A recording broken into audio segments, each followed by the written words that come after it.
तर मित्रांनो, लवकरच महाराष्ट्रात निवडणुका लागणार आहेत. सर्व गावांमध्ये, शहरांमध्ये दिवाळीपर्यंत याची चर्चा होणार आहे, यात काही शंका नाही. तर आपण पण याबद्दलच चर्चा करणार आहोत. पण कोण आमदार होईल, कोणाची सत्ता येईल याबद्दल नाही, तर आमदारांची कामं काय असतात, आमदारांना मानधन किती मिळतो याबद्दल.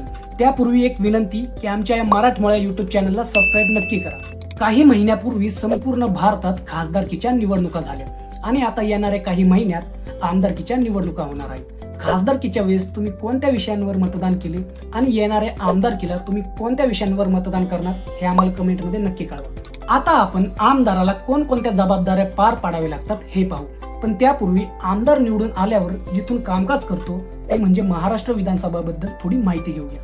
महाराष्ट्र राज्य 1 मे 1960 रोजी अस्तित्वात आले. विधानसभेने त्यानंतरच कार्य सुरू केले. महाराष्ट्राची विधानसभा ही महाराष्ट्राची राजधानी असलेल्या मुंबईमध्ये आहे. या विधानसभेत 288 सदस्य म्हणजेच आमदार आहेत, जे थेट लोकांकडून मतदानाद्वारे निवडले जातात. यांचा कार्यकाळ 5 वर्षाचा असतो.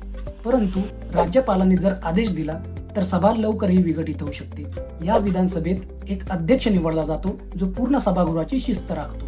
विधानसभा ही महाराष्ट्रातील जनतेचा आवाज असते, कारण जनतेने निवडून दिलेले प्रतिनिधी इथे कायदे आणि धोरणे बनवतात, विकासासाठी निधी आणतात. त्यामुळे हे सभागृह म्हणजे लोकशाहीचा एक महत्त्वपूर्ण भाग आहे. विधानसभा सामान्यतः वर्षातून 2 वेळा सत्रात एकत्र येते.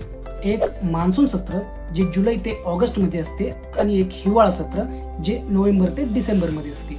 त्याचसोबत बजेट सत्र आणि इतर विशेष सत्रही बोलावली जाऊ शकतात. जर तुम्हाला महाराष्ट्राच्या विधानसभेबद्दल अधिक माहिती हवी असेल तर तुम्ही महाराष्ट्र विधानसभेच्या अधिकृत वेबसाईटला व्हिजिट करू शकता. आता सर्वात महत्त्वाचं म्हणजे आपण आमदारांना निवडून देतो ते काम करण्यासाठी, तर त्यांच्या जबाबदाऱ्या पाहू. कायदे बनवणे, सुधारणा सुचवणे आणि विविध मुद्द्यांवर चर्चा आणि वादविवाद करणे हे विधिमंडळीय जबाबदाऱ्या आमदारांना असतात. एखादा नवीन कायदा आल्यास तो मंजूर करण्यासाठी आमदार मतदान करतात आणि त्यामध्ये त्यांना जर एखाद्या कायद्यामध्ये सुधारणा सुचवायची गरज असल्यास त्याचा अधिकार आमदारांना आहे. शेती, शिक्षण, आरोग्य यांसारख्या मुद्द्यांवर ते सभागृहामध्ये चर्चा करतात. दुसरी आणि महत्त्वाची जबाबदारी म्हणजे आमदार त्यांच्या मतदारसंघातील जनतेच्या समस्या, अपेक्षा आणि प्रश्न विधानसभेत मांडतात. स्थानिक समस्यांचे निराकरण करण्यासाठी सरकारकडे पाठपुरावा करणे आणि आपल्या मतदारसंघातील विकास कार्य सुनिश्चित करणे हे सुद्धा आमदारांचे काम आहे.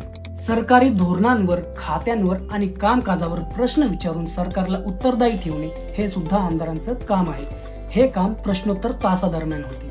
तसेच आमदार विविध समित्यांवर देखील काम करतात, जसे की सार्वजनिक लेखा समिती, अंदाज समिती, जे सरकारच्या विभागांचे परीक्षण करतात. आमदार राज्याच्या वार्षिक बजेटवर चर्चा करून आरोग्य, शिक्षण आणि पायाभूत सुविधा यांसारख्या महत्त्वाच्या क्षेत्रांसाठी निधी मिळवून देण्याचे काम करतात आणि त्या निधीचा आपल्या मतदारसंघात योग्य वापर होतोय ना याची काळजी घेतात. स्थानिक विकास प्रकल्पांसाठी म्हणजेच शाळा, रुग्णालय आणि रस्ते यांसाठी निधी आणणे हे सुद्धा आमदारांचे काम आहे.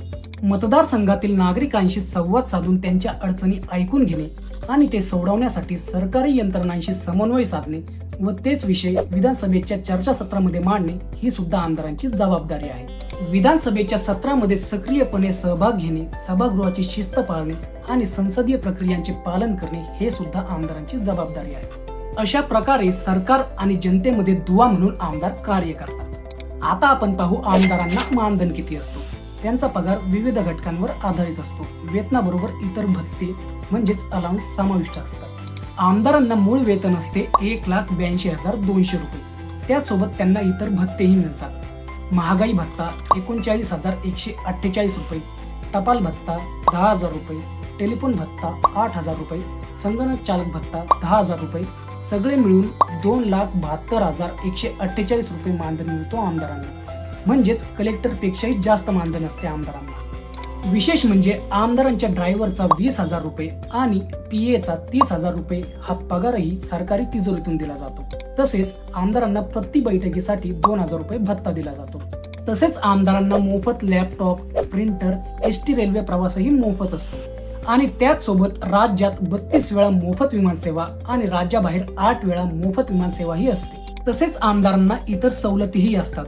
उदाहरणार्थ, गाडी जर घेतली तर त्याचं व्याज सरकार देतं. खासगी दवाखान्यात 90% खर्च सरकार देतं. तसेच आमदारांना पेन्शनही मिळतो आणि याच सोबत आमदारांना मुंबईमध्ये सरकारी निवासस्थान दिले जाते. माहिती कशी वाटली हे आम्हाला कमेंटमध्ये नक्की कळवा. व्हिडिओ आपल्या मित्रांना शेअर करा आणि आमच्या चॅनलला सबस्क्राईब करायला विसरू नका.